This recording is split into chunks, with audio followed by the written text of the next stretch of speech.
Como profesor de Derecho Internacional, Oscar Arnal, además da constitucional. Es interesante explicar que hay estados republicanos como Venezuela y presidencialistas, y hay monarquías también constitucionales como Inglaterra y España, Sí. pero que también hay regímenes parlamentarios donde, a pesar de que se tenga mayoría electoral, no se llega a la presidencia. ¿Puedes explicar un poco esto? Sí, digamos, hay países que no son presidencialistas, por ejemplo, donde hay un monarca y hay un jefe de gobierno.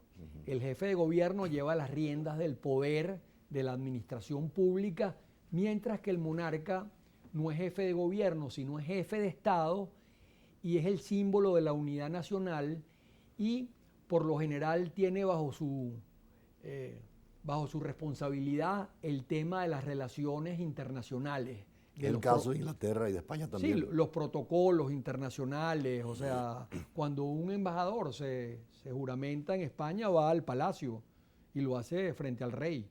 O sea, en estos países nuestros países son presidencialistas. ¿Qué significa eso? Que la figura del presidente del Estado encarna absolutamente todo. O sea, el presidente es jefe de Estado y es jefe de gobierno a la vez. Cosa muy distinta de lo que sucede en esos países, porque tienen dos figuras. Digamos, el caso de Francia es muy interesante. Es república. Sí, que es república, digamos, no tienen monarquía, pero sí tienen la figura del presidente y del primer ministro. Y en un momento dado era Chirac, estaba en la presidencia o era primer ministro, y en el otro estaba, digamos, una persona absolutamente opositora a él. Entonces, claro, había un contraste entre esas dos grandes figuras. Por lo general no es así. O sea, en Alemania, por ejemplo, hay igualmente república, hay un canciller, se llama canciller allí en Alemania, que era, digamos, bueno, antes era Angela Merkel, ahora está, Como en digamos, España, presidente, ¿no? sí, exactamente. Y además hay un presidente donde, digamos, por lo general están alineados en el mismo o dentro del mismo grupo, dentro del mismo partido, ¿no? Pero Ahora, hay repúblicas que tienen sistemas democráticos y hay repúblicas autoritarias, como también hay monarquías constitucionales y monarquías absolutistas, ¿no? claro, las monarquías del mundo árabe por lo general son monarquías absolutistas, ¿no? La mayoría de ellas. Mientras que el caso ese que estaba mencionando, embajador, de Inglaterra o de España, son monarquías, digamos, constitucionales, ¿no? Donde hay una democracia y el rey es una figura respetable, pero sin embargo, en países como España hay una corriente grande de republicanismo, ¿no? Inclusive cuando hubo la Guerra Civil Española, Claro. eso estuvo en juego, el tema de la república o la monarquía. O sea, luchando ahí unos y otros. Si no hubiera, digamos, gana Franco y vuelve la monarquía, pero si Franco no hubiera ganado, probablemente sería un país absolutamente republicano, ¿no? Y si hubiera un referéndum para ver si la gente quiere monarquía o república, ¿qué pasaría en España? Claro, lo que pasa es que ese referéndum no podría existir porque la Constitución, digamos, habla de la figura del rey. Entonces sería absolutamente inconstitucional, pero digamos, podría parecer por la vía de que el referéndum no fuera obligatorio, sino que fuera un referéndum consultivo. Las monarquías están, esa es la realidad, en decadencia en el mundo. Pensemos que, digamos, hace nada, las monarquías tuvieron un poder Total. impresionante y vienen en una gran decadencia, ¿no? O sea, con el correr de los años. Y digo hace nada porque, digamos, para lo que tiene la humanidad, pero pensemos en plena independencia, digamos, de nuestros países latinoamericanos. O sea, era la monarquía española a Claro. quien estábamos enfrentando. Más inclusive que hablar de España. O sea, Sí. uno podría hablar de los monarcas españoles en unas épocas anteriores de los reyes católicos. Bueno, eso mismo.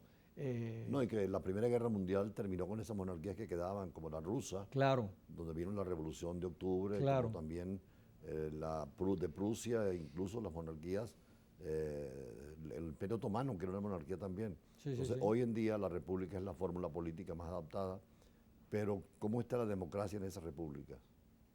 Bueno, depende de qué país, ¿no? O sea, yo creo que el tema de la democracia es interesantísimo. Por ejemplo, el tema de la Pax Interna del Papa hace 60 años ya habla del tema de alguna manera, lo toca ahí el tema de la importancia de la democracia, de que, digamos, de que sea la soberanía popular la que decida, digamos, el destino de las naciones, ¿no? Y yo creo que la democracia se ha ido imponiendo, ¿no?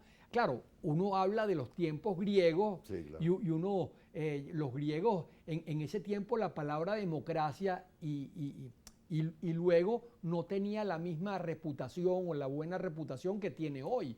O sea, los griegos hablaron, el peligro de la democracia es que pase de democracia a oclocracia, que es un poco el gobierno de la muchedumbre, de la plebe, digamos, de la gente que no tiene conocimientos para gobernar. Y quizás ahí el modelo aristocrático, desde mi punto de vista, tenía más fuerza, o sea, porque la aristocracia estaba vinculada con el gobierno de los mejores. Entonces se decía, bueno, ¿quiénes tienen que gobernar? Los mejores, los más preparados, la aristocracia, ¿no? Y todos esos conceptos han venido evolucionando tremendamente. Ahora, cuando tú mencionas al Papa y a la encíclica, en el fondo hay un proyecto político futuro. Cuando se habla de una carta de la tierra, una carta universal, una constitución para todos los países, ¿es posible esta situación? Sí, sin duda alguna. O sea, eso sería lo ideal, una constitución para todos los países. O sea, una constitución, un poco la Carta de las Naciones Unidas, de la Carta de Derechos del año 48, en esa misma dirección. O sea, una carta que nos obliga a todos los países a cumplir con el respeto a la eminente dignidad de la persona humana, a los bienes que son universales, a la justicia social internacional, al bien común universal, o sea, a todo lo que es positivo para el desarrollo del hombre y de todos los hombres, ¿no? Profesor Arnal, vamos a un corte y seguimos con usted sobre el tema de la política internacional. Ya regresamos.